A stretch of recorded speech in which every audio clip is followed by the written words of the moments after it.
free food, hot yoga, unlimited vacation time, massages, haircuts, and pretty much anything else that your heart desires.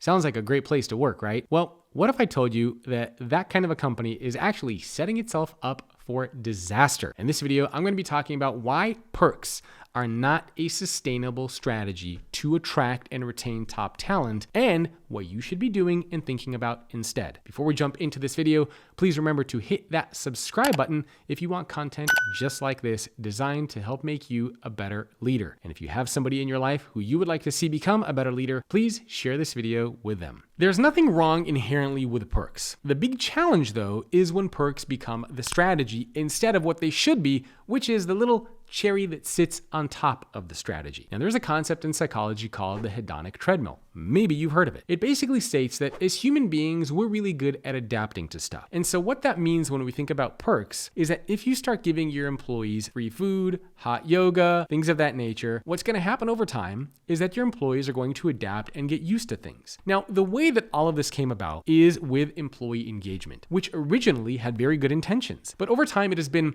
corrupted, you can say. And now a lot of organizations around the world view employee engagement programs as a kind of adrenaline shot to get employees to be happy, to distract them from the sad reality of the jobs and the working conditions that they are a part of. And guess what? It works for a short term. In other words, if you do your annual employee engagement survey and your company scores, let's say, a 62, maybe you freak out, you turn over to your HR teams and say, hey, we got a 62 here. How do we bump this up to like a 99? And a bunch of HR people get together in a room. Somebody raises their hand in the back and says, I have an idea. Why don't we give them free food on Mondays? And guess what? It works, but it works for a few weeks, maybe a few months if you're lucky. And then what starts to happen? Your employee engagement scores go back down. And then HR gets together again and they say, well, the free food worked for a little bit. What else can we do? And then somebody says, let's do hot yoga on Fridays. And again, engagement and satisfaction and happiness goes up a little bit and then it goes back down. And herein lies the problem. And you can see where I'm going with this. Do you want to hear something really crazy? 96% of the people who watch videos on this channel are not subscribed. Help me change that number around by subscribing so that you can get access to more videos just like this one. And now let's get back to the content.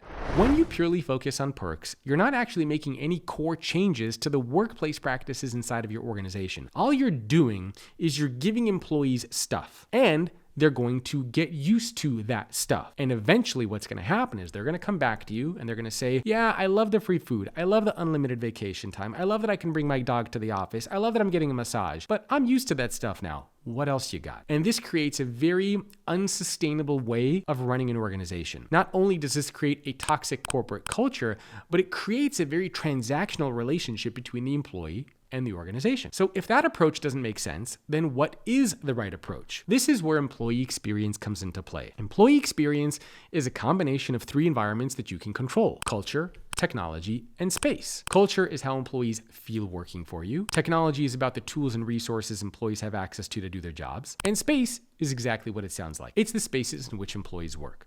These are the things that you can shape and control and design for. These are the things that are about the core workplace changes that you need to make inside of your organization. And the perks can be the kind of the sprinkling things that go on top of it. And again, I don't have anything wrong with perks, but they cannot be the core strategy of what your organization is using. We're seeing this especially as a lot of organizations are trying to lure their employees back to the office, and they're doing so with perks. It's far more effective to say, here's what we're going to do to help make sure that you have a sense of purpose and meaning and impact so that you can grow and learn and develop, so that we're going to be mentoring you and coaching you. That makes far more of a difference than telling employees, if you show up to work, we're going to give you a free massage. So if you want to focus on those deeper aspects of work, that's where employee experience comes into play. Perks are not a strategy. Employee experience is. If you want everyone to win inside of your company, your leaders, your employees, and the organization as a whole, focus on employee experience.